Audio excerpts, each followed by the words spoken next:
kõikidel reisilaev Moonika kaptenitel tuvastati joove ja seetõttu otsiti muid variante Naissaarelt reisijate tagasitoomiseks.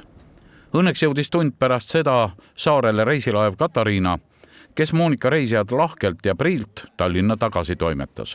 See on siiski väga erandlik juhtum ja mul on väga hea meel, et see on erandlik, aga samal ajal on ääretult kurb, et niisugune asi üldse saab eksisteerida, sellepärast et see heidab väga halba valgust tervele merendussektorile.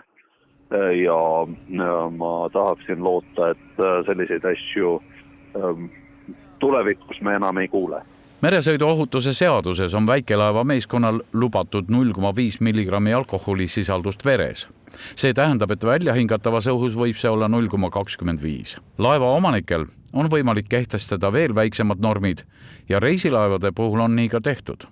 Mina ei pea seda absoluutselt õigeks, et reisijate veo puhul võiks üldse olla mingisugune promill, aga tõepoolest jah, seaduse järgi 0,5 promilli on lubatud meremeestele.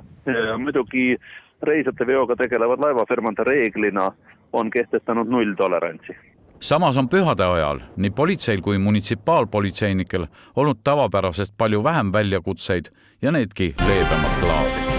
Tegelikult ei mäletagi, millal nii rahuliku jaanituld peeti ja nii rahulik jaaniaeg oli nagu nüüd seekord, et väljakutseid oli, aga väljakutseid oli just selliseid, et kus naaber kaebas naabri peale, et toss tuleb tema aeda või Stroomi rannas on seal grillijaid palju ja kui patrull kohale läks, siis tegelikult oli küll. Stroomis oli neid, kes grillisid, oli päris palju, aga kõigil olid ka kaasas kustutusvahendid, mis oli nagu väga positiivne, et kellel suure pudeliga vett, kellel isegi tulekustuti olemas, nii et oli tehtud ettevalmistusi. Nii paljukest siis peolusti koroonaviiruse kriis ja avalike jaanipidude keelt korda on saatnud, et tõsisemaid hädasid on kõigis valdkondades vähem.